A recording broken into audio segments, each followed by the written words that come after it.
नमस्कार. आज मी घेऊन आलेली आहे नाश्त्याचा मस्त असा पदार्थ. तो पण अगदी इन्स्टंट तयार होणारा, कुठलीही पूर्वतयारी न करता किंवा खूप जास्त वेळ घेणार नाही असा हा पदार्थ आहे. चला मग रेसिपी बघूया.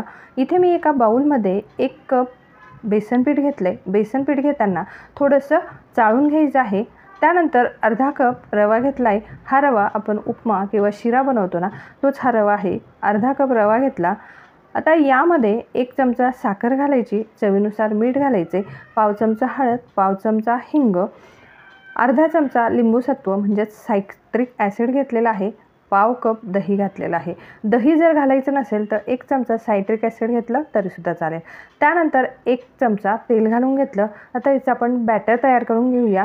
सुरुवातीला इथे मी 1 कप पाणी घेतलं होतं. थोडंसं अर्धं पाणी घालून घेतलं आणि व्यवस्थित मिक्स करून बघितलं. त्यानंतर पूर्ण 1 कप पाणी घालून घेतलं आणि छान हे बॅटर एकाच दिशेने अशा पद्धतीने मिक्स करायचं आहे किंवा फेटून घ्यायचं आहे.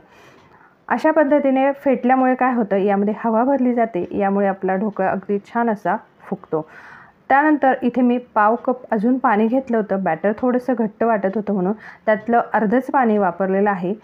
तर पुन्हा आपण 3 ते 4 मिनटं याच पद्धतीने हे बॅटर चांगलं मिक्स करून घेऊया किंवा फेटून घेऊया. तर यावरती अगदी छान असे बबल्स येतात ना, तोपर्यंत छान फेटून घ्यायचे. तुम्ही कन्सिस्टन्सी बघू शकता. आणि पाव कपमधलं अर्धं पाणी राहिलेलं आहे. जवळपास 2 चमचे पाणी राहिलेलं आहे. छान बबल्स झाल्यानंतर झाकण ठेवून 10 मिनटं बाजूला ठेवून द्यायचे. तोपर्यंत आपण कढई ठेवूया प्रीहीट होण्यासाठी. एक कढई घेतली, त्यामध्ये पाणी घातलं. असं स्टँड होतं माझ्याकडे, ते ठेवलं. स्टँड नसेल तर प्लेट ठेवली तरीसुद्धा चालेल. आता आपण ही कढई प्रीहीट होण्यासाठी ठेवून दिली. आता इथे एक प्लेट घेतलेली आहे. घरातली कुठलीही प्लेट घेतली तरीसुद्धा चालेल. त्यावरती तेल घालायचं आहे आणि अशा पद्धतीने ब्रशने किंवा हाताने ते छान व्यवस्थित पसरवून घ्यायचं आहे.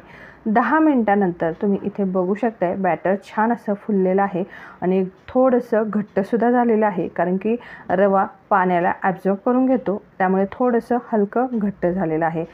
आता इथे मी अर्धा चमचा बेकिंग सोडा घेतलेला आहे. बेकिंग सोडा जर तुम्हाला वापरायचा नसेल तर इनो वापरला तरीसुद्धा चालेल. बेकिंग सोडा ॲक्टिव्ह होण्यासाठी थोडंसं पाणी घातलं आणि छान व्यवस्थित मिक्स केलं. तुम्ही बघू शकताय बॅटर अगदी छान फुललेलं आहे. आता लगेचच आपल्याला पुढची प्रोसेस करायची आहे. कढई प्रीहीट करायला आधी ठेवायची आणि प्लेटलासुद्धा ग्रीस करून ठेवायचं.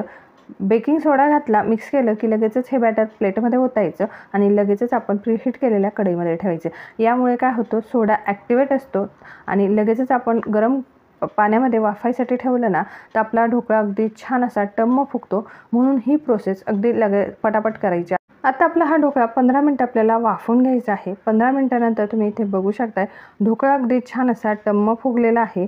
आणि आता हा पूर्ण आतपर्यंत फुललेला आहे का ते बघण्यासाठी काय करायचं, अशी सुरी घ्यायची आणि सुरी रोवून बघायची. क्लीन निघाली म्हणजे आपला ढोकळा छान वाफला गेलेला आहे. ते आपण बाजूला ठेवून घ्यायचं गार होण्यासाठी प्लेट. आता तोपर्यंत तडका करून घेऊया. तडका पॅनमध्ये तेल घातलं. तेल गरम झाल्यावरती मोहरी घातली.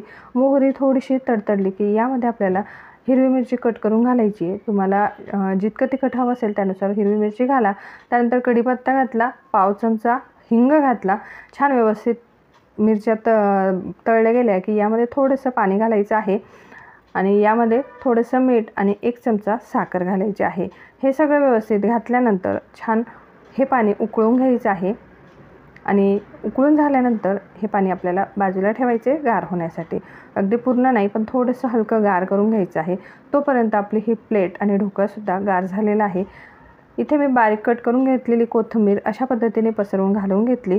आता आपण ढोकळा कट करून घेऊया. तुम्हाला ज्या आकारात आवडत असेल त्या आकारात तुम्ही ढोकळा कट करून घेतला तरीसुद्धा चालेल. इथे मी स्क्वेअर शेपमध्ये कट करून घेत आहे. तर अशा पद्धतीने हा इन्स्टंट बनणारा ढोकळा तुम्ही एकदा नक्की करा. चवीला अप्रतिम होतो आणि तितकाच पटकनसुद्धा होतो. आता आपण ढोकळा कट करून घेतल्यानंतर जे तडकाचं तयार करून घेतला होता ते घालून घ्यायचं आहे. तर तडका घातल्यानंतर 2 ते 5 मिनटं आपल्याला हे असंच ठेवायचे, म्हणजे हे तडका छान या ढोकळ्यामध्ये छान मुरला जातो. थोडीशी वरून कोथिंबीर घातली आणि आता आपला हा ढोकळा छान तयार आहे खाण्यासाठी. तर तुम्ही बघू शकता अगदी छान असा हा ढोकळा फुललेला आहे. अगदी इन्स्टंट होणारा हा नाश्त्याचा पदार्थ आहे. मस्त. तुम्हाला भूक लागली की लगेचच करायला घ्या. रवा बेसन ढोकळा अतिशय चविष्ट लागतो. तुम्हीसुद्धा ही रेसिपी एकदा नक्की ट्राय करा आणि आवडलीच तर इतरांसोबत नक्की शेअर करा. चला मग भेटूया अशाच नवीन रेसिपीसोबत. तोपर्यंत बाय बाय.